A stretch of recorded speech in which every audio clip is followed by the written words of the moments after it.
En fait, je peux directement te dire si le mec est bon ou pas. Je dois dépasser logiquement les 10 millions d'euros. L'école, ça m'intéressait pas et je voulais me développer. Être pauvre, c'est un peu une fatalité. Moi, j'étais très peu scolaire. Et du coup, ça a changé ma vie parce que j'ai retrouvé plein de gens inspirants, plein de gens avec des ondes positives, etc.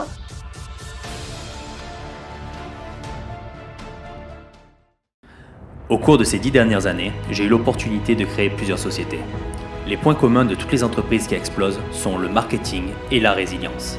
Cela m'a confirmé que 20% des efforts rapportent 80% du résultat. Je suis Loïc Gossin et l'objectif de ce podcast est de vous aider à y croire et vous partager les secrets d'un business qui fonctionne. Salut Marvin, je suis super content de t'avoir dans cette interview. Donc, je vais te laisser te présenter déjà, première chose. Hello Loïc, écoute, merci beaucoup pour l'opportunité, c'est génial, merci beaucoup pour l'invitation. Donc moi je m'appelle Marvin, j'ai 25 ans, je suis CEO et fondateur de la société Freshéo et d'autres structures, mais on va parler à mon avis aujourd'hui essentiellement de Freshéo. Et donc voilà, je suis marié, épicurien dans l'âme et j'adore donc développer et créer des boîtes. Donc voilà. D'accord, ça déjà, c'est sur la chaîne YouTube parfaite pour ça.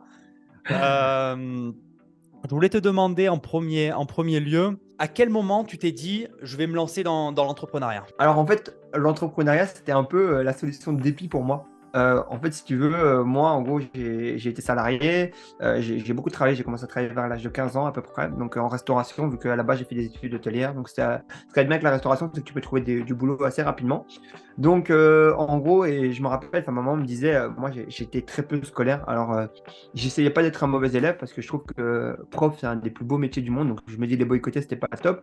Mais c'est vrai que malheureusement, quand c'était inintéressant ou alors quand ils me rentraient carrément dedans pour que je rentre dans leur cours, j'étais obligé d'être un peu l'élément perturbateur, mais c'était plus par dépit que réellement je voulais, entre guillemets, déranger les cours. Donc voilà. Et du coup, en gros, moi, je voulais directement, comme ma mère disait, availler. Donc moi, je voulais travailler direct parce qu'en gros, l'école, ça m'intéressait pas et je voulais me développer, je voulais créer. Et du coup, je voyais mon grand-père qui était autour de moi, qui travaillait, donc lui qui était pas indépendant, mais qui aimait bien toucher à pas mal de choses. Donc voilà. Et j'ai vu mon papa aussi qui travaillait. Donc je pense que j'ai toujours voulu avoir un moyen de m'exprimer. On avait commencé par essayer par le foot. Mais du coup, après, pour des raisons, donc j'ai pas eu les ligaments croisés. Mais on va dire que pour des raisons de santé, j'ai malheureusement dû arrêter. Et du coup, je pense que j'ai toujours voulu. Je suis compétiteur dans l'âme et le seul moyen d'exprimer, c'est l'entrepreneuriat. Et du coup, voilà, je me suis trouvé entrepreneur, quoi. Donc directement à 20 ans, je pense. Et du coup, pour mettre un peu les bases, tu étais un enfant qui était calme, vif, Mm. solitaire, sociable. Qu'est-ce que tu Alors, étais comment? j'étais un enfant vif, très, très, très dans très social. Enfin, je le suis toujours d'ailleurs actuellement parce que je pense que j'aime beaucoup les humains. Donc voilà. En fait, c'est très paradoxal. Autant la majorité de mon temps, je le passe seul avec ma femme ou avec ma famille. Mais j'adore vraiment les rapports humains. De toute façon, c'est pour ça que je partage énormément sur Instagram, etc. Donc, j'ai envie de donner, je pense. J'ai pas spécialement envie de recevoir, mais j'ai envie de donner. Et du coup, je trouve ça vraiment, vraiment chouette. Et du coup, ouais, je pense que j'étais un enfant, j'étais au milieu de la classe, enfin, donc j'étais la petite mascotte, quoi. Donc voilà. Donc, du coup, à 20 ans, tu lances ton business, donc qui est Freshéo, c'est ça? Alors, à 20 ans, ouais, je lance Freshéo. Bon, il faut savoir pour mettre un peu d'historique. Du coup, moi, je finis l'école à 18 ans avec mon bac et différents diplômes qui sont liés à l'hôtellerie. Et, euh, Juste, et du coup, juste pour situer, tu es en Belgique, donc tu es belge. exactement. Voilà, Ouais, c'est. ouais, c'est ça. Donc ouais, c'est pour ça que j'ai dit on va faire un truc. Mais du coup, moi j'étais en CAP cuisine pour la petite parenthèse. Donc voilà. Mais en CAP, tu pouvais avoir ton bac dans la branche dans laquelle j'étais. Donc voilà. Du coup, j'ai eu mon bac. J'ai eu à peu près 5 diplômes qui allaient avec, gestion d'entreprise, etc., etc. Et du coup, en gros, j'ai bossé 2 ans dans un restaurant. Dans ce restaurant, c'est plutôt bien passé. Au début, je suis arrivé au froid. Je n'avais jamais travaillé de ma vie. Puis ensuite, au bout d'1 an et demi, je me suis retrouvé chef du resto. Et je me suis rendu compte qu'en fait, déjà, je n'étais pas chef officiellement, mais enfin, dans la cuisine, techniquement, je gérais tout. Donc, c'était un peu pareil, parce que mon chef est parti parce qu'il a des problèmes d'alcool. Et je me suis rendu compte aussi que mes patrons me payaient pas. Enfin, ils me payaient toujours comme quand j'étais arrivé au froid. Et du coup, ça a créé une frustration chez moi. Et je me suis dit, tu sais quoi, si je peux passer des commandes, développer des recettes et le faire pour eux, je vais le faire pour moi. Et du coup, en gros, à l'époque, j'avais perdu 50 kilos. Et je m'étais dit, Marvin, tu as fait quoi dans ta vie? Tu as perdu 50 kilos et en plus de ça, tu as fait des repas, enfin, tu as travaillé en restaurant et tu as fait des études hôtelières, eh ben, on va faire des plats préparés pour sportifs. Et en fait, l'idée est née comme ça, quoi. Et tu étais à combien au début? Avant Euh, 50 kilos? Tu étais à Ah, j'étais à combien 130, entre 125 et 135 kilos. Je me rappelle plus exactement comme ça de tête, mais du coup, ouais, c'est vrai qu'on a. Là, ici, j'ai un avec... peu repris. Du coup, je suis à 95. Donc voilà. Ok. Mais du coup, ouais, on grandit, on évolue. Je te parle de ça, c'était il y a 6 ans. Donc voilà, quoi. Mais du coup, tu as fait du sport ou tu étais juste Ouais. sur la nutrition? Alors, Sport nutrition. en fait, j'ai appris un truc pendant ma perte de poids, et ça a été même d'ailleurs ça, l'idée même du concept de Freshio, c'était qu'il n'y a pas de mauvais aliments, il n'y a que des mauvaises quantités. Et du coup, en fait, oui, j'ai vraiment tout basé sur la nutrition. Donc, je suis parti sur un truc assez agressif qui était un mélange de jeûne intermittent et de sport assez intensif. Donc, voilà, j'ai perdu 2 fois 25 kilos, en fait, donc voilà, sur l'espace de 3 mois. Et, Sur 3 mois? ouais, ouais. 50 kilos sur 3 mois? Ah non, non, non, 2 fois 25. Donc, 25 kilos, 3 mois, 25 kilos, un autre 3 mois. Waouh, ça devait être très agressif, ouais. Ouais, c'est hyper agressif, mais il faut savoir que j'ai cette chance et cette faculté d'être quelqu'un d'assez focus. Et du coup, entre guillemets, je pars jamais dans tous les sens. Et en fait, quand j'ai une ligne de conduite et que je vois que ça fonctionne, moi, je tape, je tape, je tape, je tape, je tape. Et j'essaye pas de trouver une meilleure, en fait. J'avais trouvé que le fasting, ça m'allait bien, que le sport, ça m'allait bien, que j'ai la chance de pas pouvoir, de pas avoir faim de la journée, en fait. Enfin, un peu, mais ça se gère. Donc, en gros, je mangeais juste le soir parce que ça, par contre, j'ai appris que avant d'aller dormir, j'étais obligé de manger parce que sinon, c'était horrible pour moi. Mais par contre, le matin, ça me dérange pas du tout de pas manger, d'aller faire ma séance de sport et tout. Bah, par exemple, après, ma réunion que j'ai juste après Scott, bah, je vais aller m'entraîner également. Donc voilà, on avance, quoi. Donc en gros, j'avais fait ça et je me suis dit, tiens, allez, on va faire des plats pour sportifs. Et du coup, en gros, je lance mon idée donc de faire des plats pour sportifs. Et ça marche pas directement parce qu'en fait, je me rends compte que les sportifs, c'est des gens qui font hyper attention à leurs plats, ils sont pas forcément prêts à payer, etc. Et du coup, en gros, on se dirige vers les amis. Avocat, médecin, ingénieur. Donc, c'est un acronyme, ami. Et du coup, là, par contre, le produit commence à prendre et là, l'aventure commence quand on commence par donc, enfin, je cuisinais chez ma maman. Au bout de 3 mois, on s'est retrouvé dans un garage. Puis après, on s'est retrouvé dans une cuisine partagée. Puis après, on a trouvé une cuisine de traiteur qui avait un peu plus de mal pendant le Covid, jusqu'à aujourd'hui arriver au dernier atelier d'un peu moins de 1000 mètres carrés, qui est pour moi, à mes yeux, un des plus beaux ateliers de Wallonie et de ce qu'on peut voir en Belgique, tout simplement parce que l'atelier ressemble à une pharmacie et c'était l'optique et la vision, et les clients peuvent venir le visiter 2 fois par mois, quoi. Et qu'est-ce qui a fait la différence? Donc, tu as changé de cible, cœur de cible, Ouais, les personnes. c'est ça. Comment tu as réussi à les aborder, ces gens-là? Ouais, je pense que le premier point le plus important, c'est déjà j'avais un bon timing. Donc quand j'ai commencé en 2018, bon, c'est clair qu'on n'avait pas les mêmes chiffres que maintenant. Mais ce que je veux dire par là, c'est que bah, en fait, on vendait un produit de commodité. Donc j'ai pas commencé à essayer de revendre des téléphones qui éteignent le feu. Je vendais de la nourriture. Les gens, ils mangent déjà. Donc ça, c'était sûr. Maintenant, l'idée, c'est d'arriver dans une manière où les gens mangent et leur faciliter la vie à ce niveau-là. Donc comment on leur facilite la vie? Une totale transparence sur nos produits, une livraison directement à domicile et un choix en quelques clics pour toute ta semaine. Et en fait, Freshio a gardé ces mêmes valeurs depuis le début. On avait juste que améliorer, encore une fois, nos processus et nos process, quoi. D'accord. Et niveau communication, tu es passé par Mhm. quel biais? Alors, À quel niveau tu as... énormément de communication digitale, Facebook, Google, YouTube, la télé aussi. La télé sont venus quelques fois, les articles du journaux aussi. Ça appuie beaucoup la crédibilité de votre entreprise. Et le moyen numéro un, et ce qui a fait aujourd'hui que Freshio s'est développé aussi bien, c'est le bouche-oreille. Et du coup, quand tu as un produit qui se multiplie comme ça avec le bouche-oreille, c'est juste fantastique parce qu'en fait, le bouche-oreille, c'est la meilleure acquisition, c'est la plus simple et c'est la moins chère. Donc en gros, c'est comme ça que Freshio s'est développé de la meilleure manière, c'était vraiment avec le bouche-oreille, quoi. Et au niveau, donc bouche à oreille, mais au niveau digital, Mhm. c'est toi qui as commencé à faire tes propres campagnes ou tu avais quelqu'un avec toi qui est spécifique là-dedans?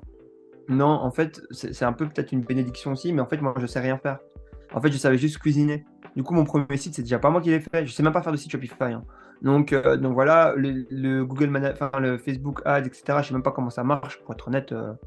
Voilà, ça m'intéresse pas trop. Du coup, j'ai toujours délégué ça et sous-traité ça. Donc au début, c'est très compliqué parce qu'il fallait payer ces gens-là. Aujourd'hui, c'est très bien parce que j'ai pris l'habitude de ne rien faire moi-même. Et du coup, à chaque fois, je prends des milieux, des personnes qui sont plus professionnelles que moi pour le faire. Mais du coup, non, non, j'ai toujours tout délégué à ce niveau-là, quoi. Et c'est d'ailleurs une grosse force de Freshio qui fait que ça s'est développé très vite. J'ai toujours pu être concentré sur les bons problèmes de la boîte et pas des problèmes daily qui te bloquent dans le développement, en fait. D'accord. C'est vrai que c'est complètement à contre-courant. Des fois, souvent, on dit, on peut entendre que mieux vaut pas être forcément un expert dans tout, mais un petit peu connaître dans tout pour pouvoir savoir ce qui se passe. Et Alors, c'est vrai que c'est quelque on- chose qui est assez qu'on différent. récapitule bien, en fait, si tu veux, par exemple, Facebook. Pourquoi ça m'intéresse pas de savoir Facebook? Parce qu'en fait, moi, techniquement, je m'en fous de la technique. Moi, ce qui compte, c'est que je dépense X et que j'ai X qui reviennent. Que ce soit via Facebook, que ce soit via bouche-oreille, que ce soit en porte-à-porte ou quoi, moi, mon budget, il est là et l'acquisition de clients, elle est liée. Ça, c'est les infos que j'ai. Après, en technique, ce qui se passe, en fait, je peux directement te dire si le mec est bon ou pas. Parce qu'en fait, s'il est dans mes targets et mes KPI, bah, c'est qu'il est bon. S'il n'est pas, bah, t'es mauvais, il faut qu'on change, tu vois. J'ai pas besoin de comprendre la technicité derrière, en fait. Parce que moi, je sais ce qu'il faut pour qu'on soit bon, tu vois. D'accord. Donc, Ok. c'est là que j'ai mon domaine de maîtrise. Pour les plats, par exemple, tu vois, aujourd'hui, on a une belle équipe en cuisine. Livraison, pareil, on a une belle équipe. Il y a des gens, enfin, il y a beaucoup de gens dans ma structure, tu te doutes bien, avec autant de personnes que je ne connais pas. Mais en gros, les KPI sont simples. Un bon plat, bien livré, bien fait, etc. Enfin, je veux dire, à partir du moment où il y a quelque chose qui bug dans la maille, on le voit directement. Et ce qui bug en général, c'est l'humain. Du coup, en gros, il faut juste aller voir cette personne. Est-ce que tu as bien tous les outils pour pouvoir faire ta mission? Est-ce que tu te sens bien dans l'entreprise? Est-ce que nous, on remplit bien tous nos critères? Et si c'est le cas, si on a coché tous les oui, bah, en fait, on voit que c'est lui qui est défaillant. Et du coup, bah, en gros, c'est lui qu'il faudra remplacer, quoi. Et au niveau des aujourd'hui, avec la hausse des marges, tout ça, enfin, avec la hausse des coûts, Mhm. tes Bah, marges, elles ont pas subi un gros coup. Alors, elles ont été impactées dans le dernier trimestre 2022 parce qu'en fait, bah, moi, je voulais avoir une visibilité claire à 100% avant même de prendre des réactions qui auraient des impacts sur les clients. Du coup, en fait, on a vu et on a simplement augmenté nos prix début janvier. Du coup, fatalement, on a eu une petite diminution au niveau donc, de la quantité de produits vendus. Mais par contre, sur les produits qu'on vend aujourd'hui, on a une bien meilleure marge, donc ce qui est beaucoup plus intéressant pour les équipes et pour évidemment l'infrastructure. Et au niveau marge, tu es à combien? Tu arrives à faire combien de pourcentage? Alors, on est à peu près entre 17 et 21%, plus ou moins. Donc voilà. D'accord. À définir à la fin du trimestre ici, donc là, au moment où on parle, on est le 7 mars, donc 14h16 2023. Mais du coup, à définir à la fin de ce trimestre-ci. Mais si les estimations sont bonnes et on a l'air d'être dans les cordes ici avec ce qu'on a vu sur le mois de janvier et le mois de février, on devrait être entre 17 et 21%. Et dans ces 17 et 20%, tu comptes on va dire le marketing, le budget marketing ou pas? Oui, bien sûr, bien sûr. Tout est compté. Donc en fait, il faut savoir que Fresho a 75% de marge brute, enfin même un peu plus, 60, 75, 77% de marge brute. Donc voilà. Et ensuite, derrière, on vient rajouter tout. Donc le personnel, les frais marketing, la livraison, etc., etc. Mais du coup, la base est là et on travaille donc sur cette base des essentiels qui sont donc les produits ainsi que le packaging. Donc voilà, ainsi que l'infrastructure, etc., etc. Donc voilà. Et combien tu vends de box par semaine? Aujourd'hui, on vend entre 1000 et 1500 box par semaine. Donc voilà, dans chaque box, il doit y avoir à peu près donc 6000 repas, ce qui fait qu'on vend un peu moins de 10 000 repas aujourd'hui par semaine. Ah ouais, ça en fait quand même, hein. Ça... Et ça fait un peu de plat, ouais. Purée, tu t'imagines dans ta cuisine de chez ta maman, encore il y Ouais, a quelques années, ça doit. ouais, il y a Enfin, 4 ans et demi exactement. Donc ouais, ouais, non, c'est une belle histoire, c'est une belle histoire qui s'écrit. Mais c'est avant tout une aventure humaine en fait. Tu sais, j'étais tout à l'heure, il y a la TV belge qui est venue et qui me dit ouais, félicitations, c'est incroyable. Et tu sais, je fais oui, ok, mais c'est surtout les équipes qu'il faut féliciter parce que c'est eux qui font le travail au quotidien. C'est eux qui ont le courage de se lever, de faire tout ça, etc. Et c'est eux qu'il faut surtout remercier et mettre en avant. Alors c'est compliqué toujours de mettre 100 personnes en avant, du coup on n'en prend qu'une. Et bah, les gens aiment bien que ce soit le fondateur, etc. Mais pour moi, les gens qu'il faut vraiment féliciter, c'est les gens qui sont derrière, quoi. Derrière moi, et qui font tout ce travail, quoi. du coup, t'es passé à la télé et c'est qui? C'est eux qui te contactent ou c'est toi qui les contactes dans ces Non, cas de la télé, figure? c'est eux qui te contactent parce Te qu'en fait, trouvent tu et ils dois te être le contactent. sujet de leur thématique. Et du coup, entre guillemets, si toi, tu arrives et tu dis, bah voilà, j'ai une histoire hyper intéressante, je vais vous la raconter.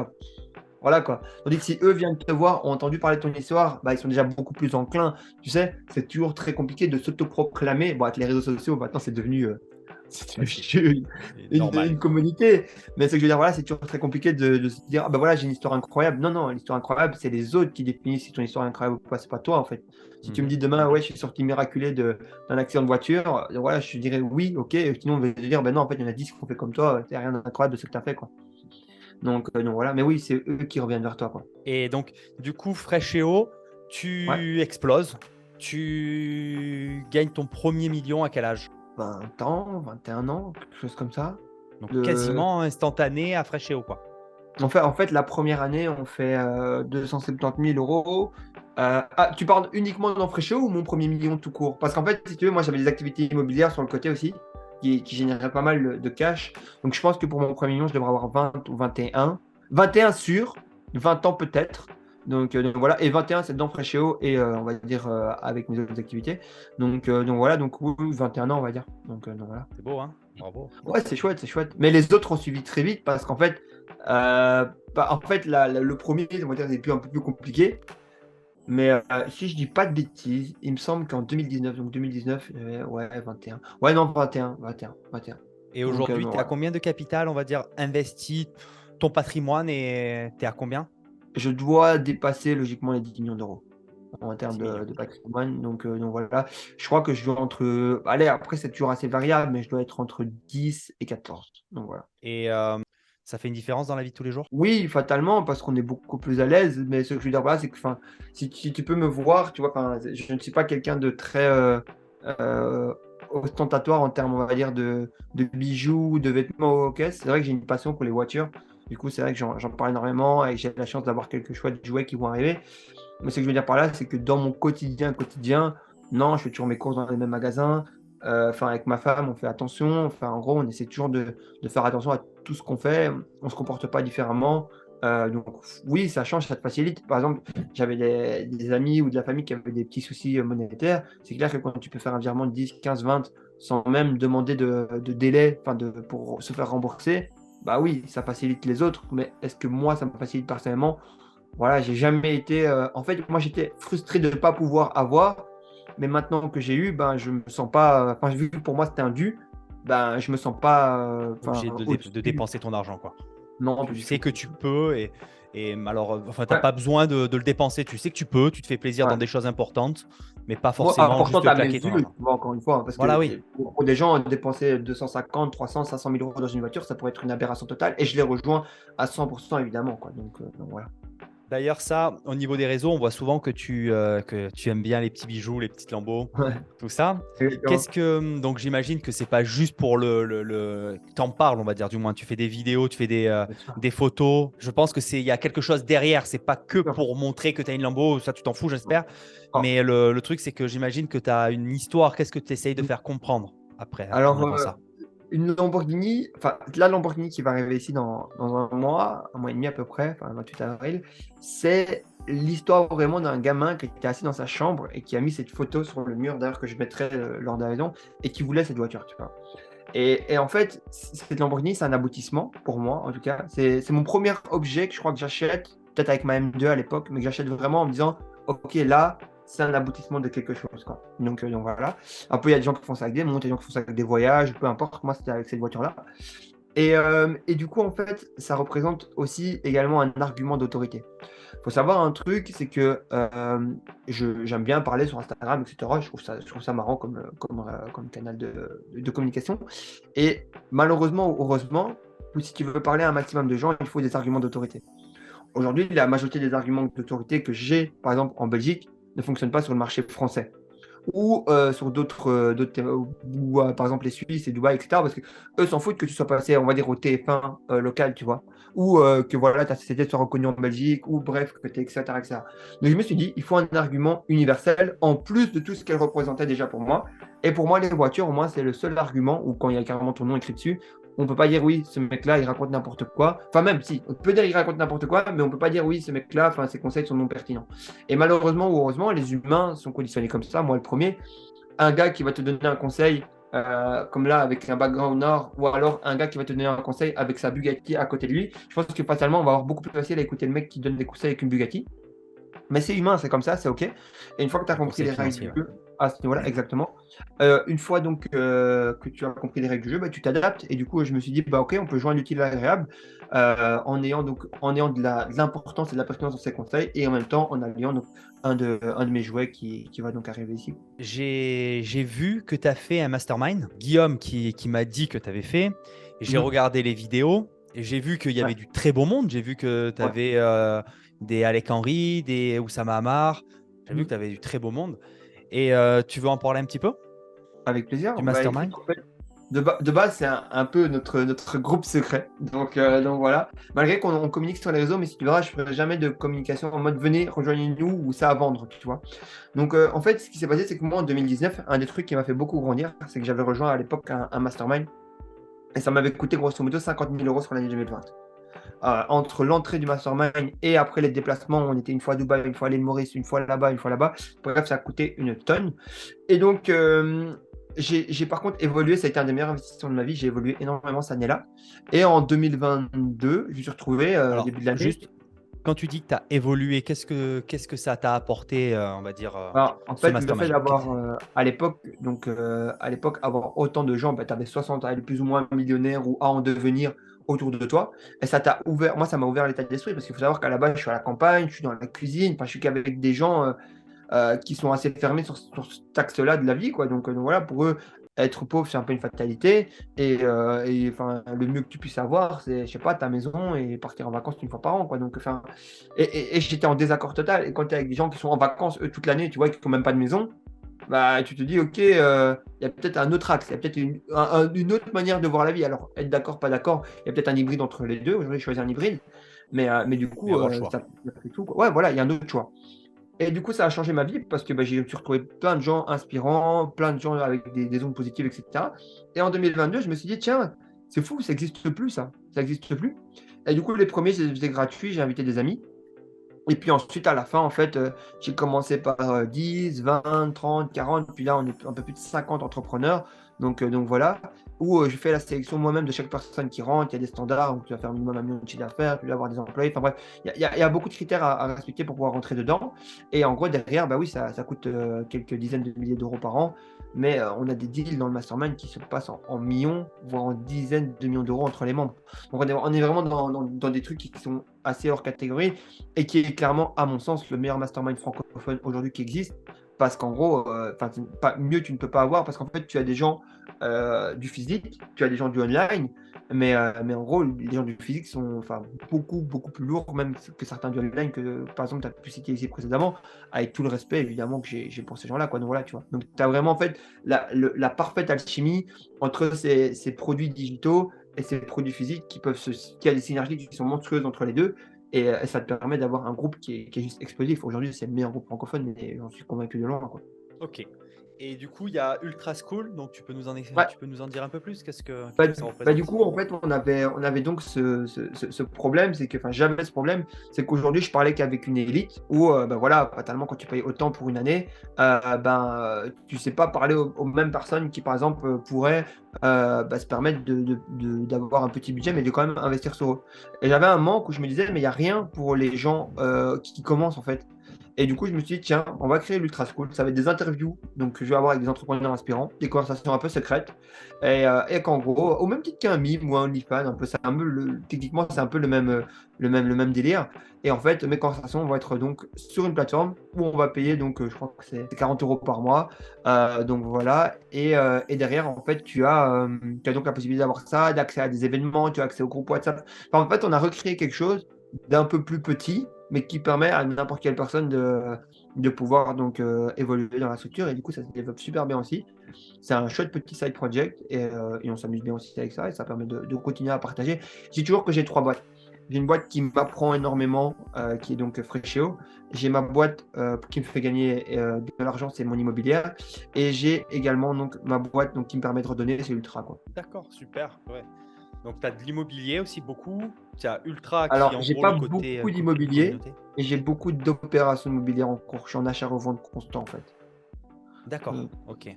voilà. Donc, c'est quoi? C'est des personnes qui s'en occupent ou c'est toi-même qui t'en occupe?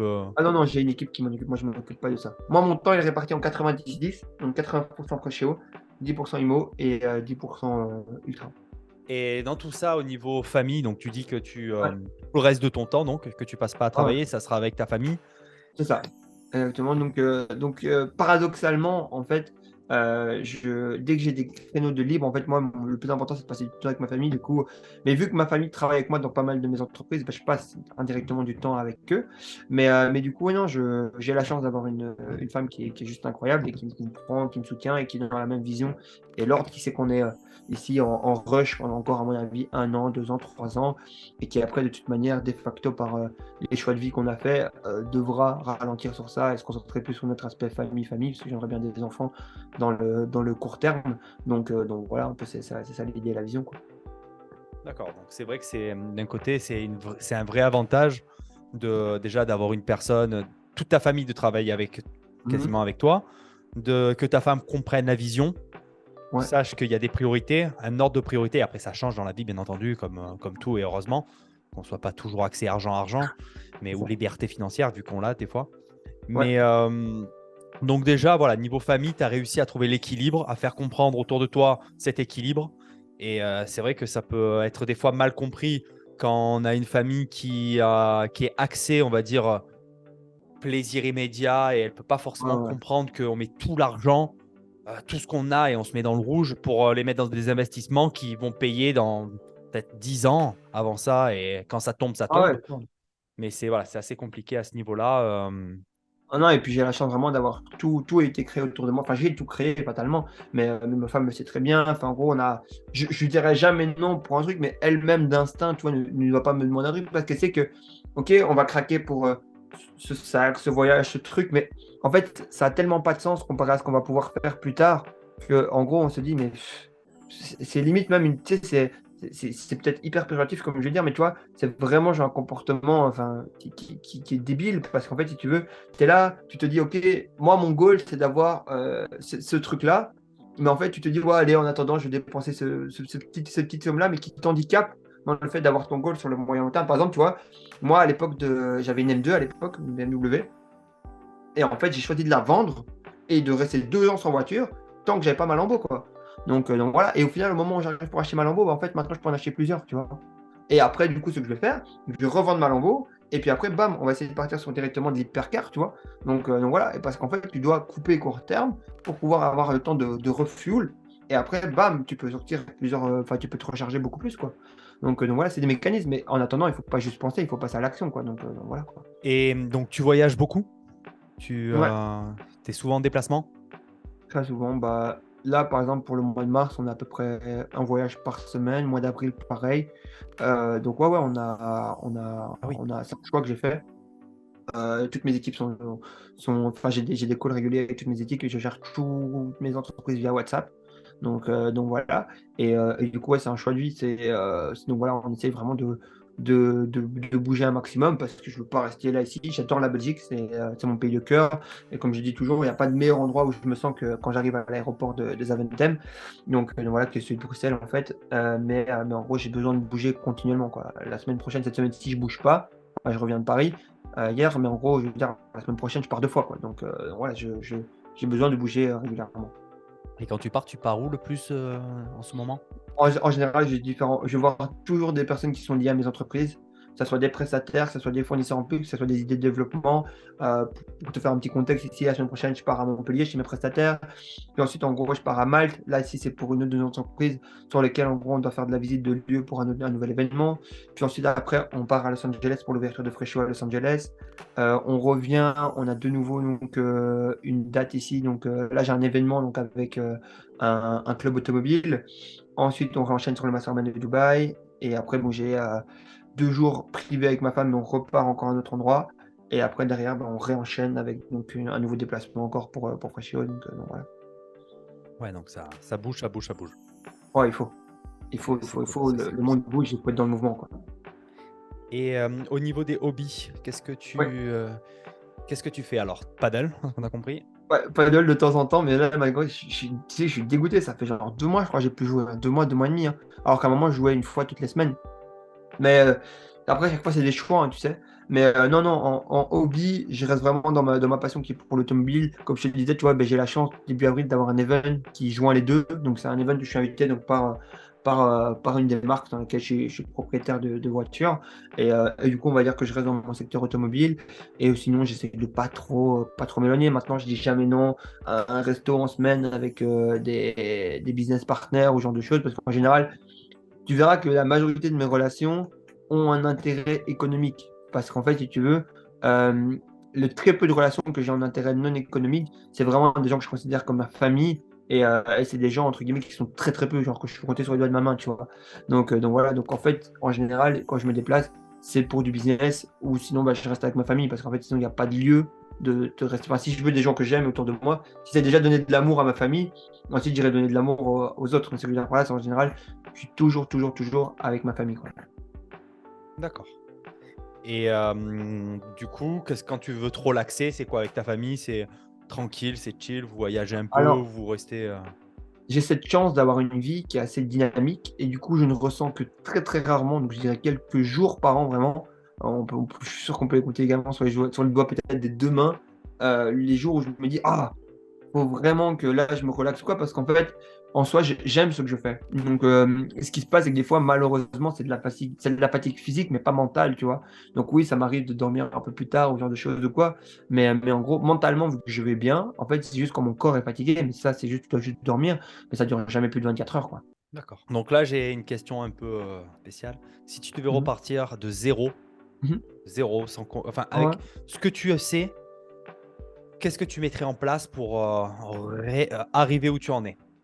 Ouais, bah écoute, en fait, Ou le plus peut-être. mécanisme. Ouais, ouais, non, non. Mais en fait, vu que techniquement, enfin, j'ai même pas envie de te dire repartir, parce qu'en fait, je pense que aujourd'hui, repartir de zéro, c'est hyper compliqué. Parce qu'en fait, juste avec les contacts, t'es plus à zéro. Tu sais, quand j'ai commencé il y a 4 ans et demi, bah, c'était plus pareil. Mais je ferais exactement ce que j'ai fait à l'époque. Je commence par essayer de développer un produit ou un service avec le moins de coûts possible où j'ai les compétences. Ensuite, j'essaie de payer le plus vite possible pour me former ou intégrer des cercles d'affaires pour pouvoir donc avoir un réseau et je continuerai à bosser sur mon produit et mon service à la fin de l'améliorer, de le faire grandir et j'investirai énormément dans l'humain. Donc en fait, je ferai exactement la même chose que ce que j'ai fait aujourd'hui. Alors c'est facile aujourd'hui parce que ben, voilà, c'est comme ça que ça s'est fait. Mais ce que je veux dire par là, c'est qu'à partir du moment où tu as des compétences ou des connaissances dans quelque chose que personne n'a, et ça peut être du physique, hein. Moi j'aime beaucoup le physique, je préfère même le physique au digital pour être honnête. Donc voilà. Et du coup, bah, j'exploiterai ces compétences en fonction d'un job, des études ou de quelque chose que je connais ou que j'ai fait en plus que les autres.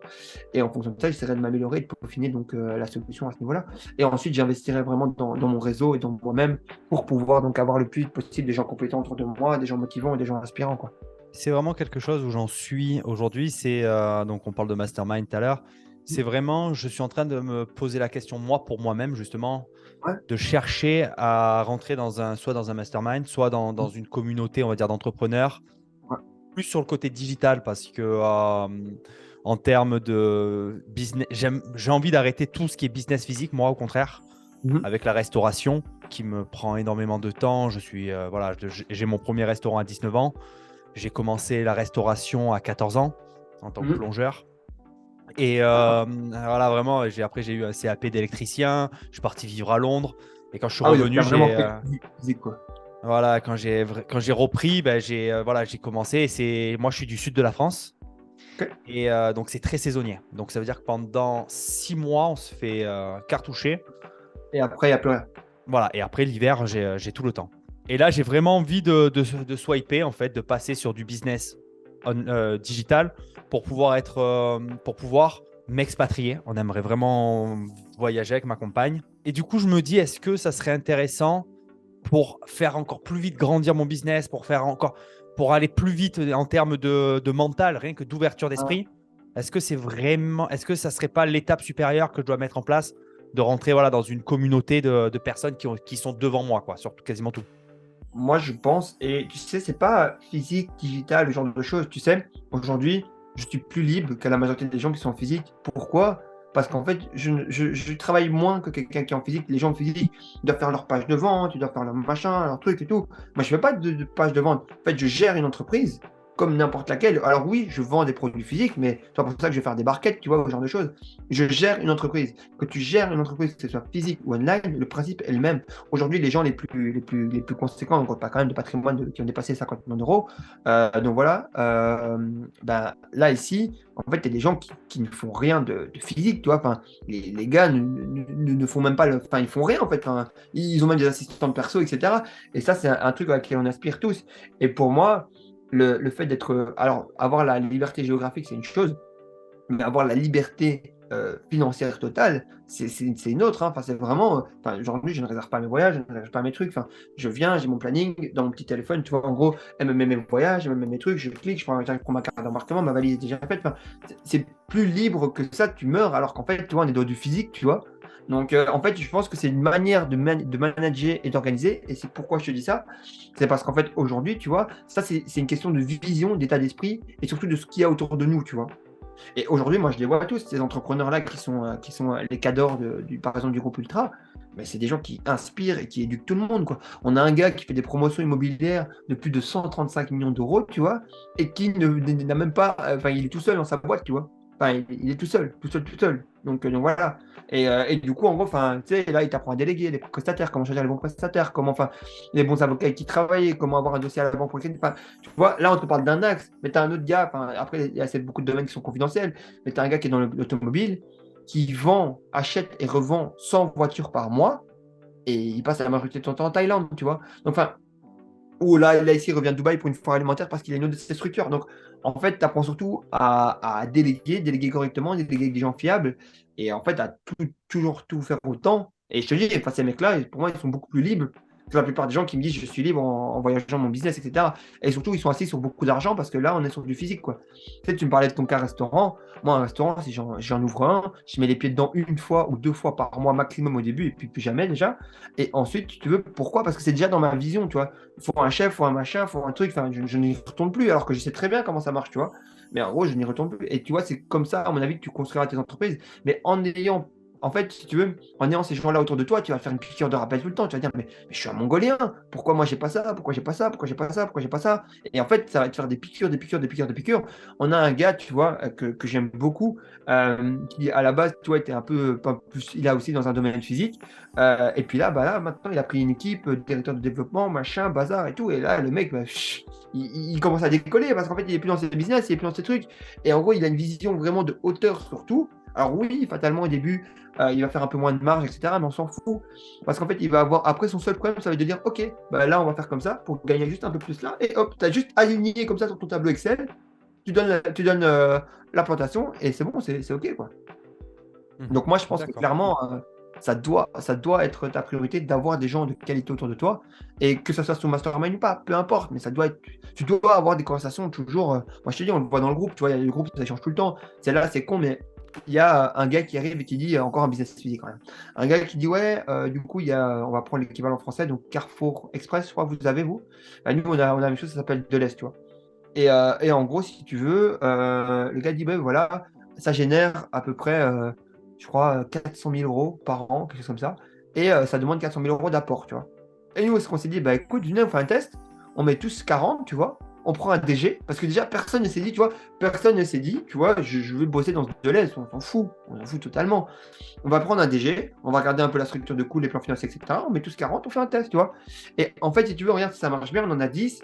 Eh ben, écoute, notre investissement, bah, il va être rentabilisé déjà sur 2 ans, parce que ça ne peut pas se passer sur un an.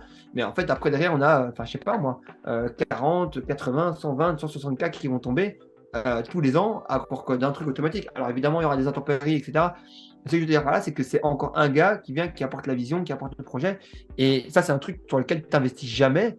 Et là, on est 10 différents entrepreneurs. On va se voir 2 fois par an pour le comité stratégique. Et voilà, ça fait un actif en plus, tu vois, qui va demander quasiment 0 temps, quoi. Et puis quand on en a marre, on le vend. Je comprends. Donc voilà un peu la vision, l'idée, quoi. Moi, c'est vrai que sur ça, c'est la vision que j'ai au niveau par exemple, pour la tennis box, pour d'autres choses, pour beaucoup d'autres choses. Mais par contre, sur le restaurant, par exemple, j'arrive pas du tout ça à le mettre en pratique. De part que, en gros, je l'ai depuis l'âge de 19 ans. De Ouais. par le fait que c'est saisonnier, c'est-à-dire que si je me loupe actuellement, c'est mon plus gros, on va dire, c'est ma plus grande rentrée d'argent. Mhm. Voilà, je fais vraiment 200 couverts jour sur tous les jours. Oh, c'est violent, hein. Si on réserve pas 2 jours à l'avance, on n'a pas de place. Donc vraiment, je suis plein. J'ai mon propre potager sans pesticides. Mon père est pêcheur professionnel, donc j'ai le poisson de mon père. Mes grands-parents, ils ont un domaine de viticole. Donc du coup, je suis vraiment calé entre les vignes, la mer juste à côté, les montagnes. Donc vraiment, on a tout pour. Mais moi, aujourd'hui, je commence à être un peu épuisé. Je fais ça depuis l'âge de 14 ans. J'en ai 32. Donc, je me dis à un moment, j'ai envie de. Voilà, on a une fille de 11 ans, j'ai ma compagne. Donc, j'ai vraiment envie de couper ça pour pouvoir vraiment. Pas pour avoir plus de temps, en fait, mais juste pour me dire que si j'ai envie de ne pas y aller, de ne pas bosser aujourd'hui parce qu'il y a un événement important, je peux. Voilà, le gros problème, c'est qu'aujourd'hui, moi, les mariages, je ne les connais pas parce que c'est en pleine saison d'été. Donc, c'est mort, pas de mariage, pas d'anniversaire, pas de. Et ça commence à me gonfler, quoi. Donc, du Et coup, pourquoi tu prends pas juste un responsable pour cette c'est structure-là? compliqué. Actuellement, alors je dis pas que c'est pas possible, hein, je pense que c'est possible, mais actuellement, moi-même, je galère déjà à trouver du personnel normal. Ah, Rien que pour des saisonniers, un bon serveur, un bon barman, tout ça, rien que pour là, la saison elle arrive, j'ai toujours personne. ok. Ah, donc Donc c'est c'est vrai. pas et c'est un restaurant qui travaille sur 6 mois de l'année. Ce qui veut dire qu'en gros, il me faut que le gars il ait envie de venir travailler 6 mois. 6 mois, il reste tranquille ou il va faire une saison d'hiver, il revient 6 mois. Donc, c'est pas un truc qui reste sur toute l'année. Donc, voilà, c'est encore Moi, je peux te dire compliqué. juste un truc, Oui, c'est que les gens qui gagnent le plus d'argent dans le restaurant dans le monde, c'est des gens qui sont pas dedans. Donc j'en en doute gros, pas une seconde, hein. ça veut dire qu'il y a une solution à ton problème. C'est sûr et certain, juste on ne sait pas où elle est ou comment la faire exactement. Et Mhm. pour moi, je pense toujours, tu vois, que c'est peut-être juste une question d'offre ou de ce genre de choses. Si même toi, tu vois, t'es pas convaincu que, tu vois, de se dire, ouais, il y a 6 mois où le gars est pas là, ouais, il y a 6 mois où le gars peut être là. En fait, peut-être qu'il faudrait juste trouver un hybride, ou peut-être pendant 6 mois, on le met sur un autre projet, ou on le fait préparer l'année. Enfin, j'en sais rien, tu vois, mais peut-être qu'il y a moyen même de le payer sur 12 mois, parce que pendant les 12 mois, il y a peut-être moyen de faire des trucs d'hiver, du traiteur. Genre, je t'expose à cœur ouvert ce que j'ai Mhm. comme ça qui sort de ma tête, tu vois. Mais moi, je suis convaincu que tu peux trouver quelqu'un, quitte à ce que ça soit un associé, tu vois, quitte à te dire, bon, ok, c'est bon, maintenant, je ne vais plus gagner que 50% de cet argent. Donc voilà, mais au moins, derrière, je libère toute ma charge mentale et c'est plus que du profit, tu vois. Donc voilà. Mhm. Non, c'est vrai que c'est à réfléchir. Ouais. Ouais. Faut que Donc, je réfléchisse parce que c'est vrai que ouais, là, ouais, ça c'est me clair. prend beaucoup de temps. Mm. Bon, en tout cas, on arrive sur la fin de cet épisode. Je sais que tu as un rendez-vous Yes, derrière, donc je vais pas non plus yes, te yes. Non, mais c'est super pousser gentil. jusqu'au bout. Euh, donc voilà, ben, je suis super content. Si tu as un dernier tips à nous partager avant de partir, qu'est-ce que tu conseillerais à des personnes qui regardent et qui ont envie de se lancer ou qui se disent, bon, là, comment je peux faire pour passer à l'étape supérieure de ma vie? Moi, je dis toujours cette phrase et j'espère qu'elle sera bien comprise, c'est l'action paye plus que la réflexion. Donc, passez à l'action massivement. Enfin, faites que passer à l'action, c'est mieux. Genre, même si après vous faites des erreurs, vous avez perdu de l'argent, etc. Mais c'est pas grave parce qu'en fait, vous en avez gagné plus que ce que vous avez perdu. Mais il faut pas passer trop de temps à réfléchir. Faut passer son temps à y aller en fait. Parce qu'en final, la seule chose qui différencie les gens aujourd'hui, et les deux situations différentes, c'est juste le passage à l'action. Ça s'arrête juste à ça. Passer à l'action, aller contacter les bonnes personnes, livrer les bons clients, enfin, faire tout pour à la fin trouver sur les bons. Et pour tomber sur les bons, il faut faire de passage à l'action massif, quoi. Donc allez-y, quoi. D'accord. Bon, ben merci beaucoup. Avec plaisir.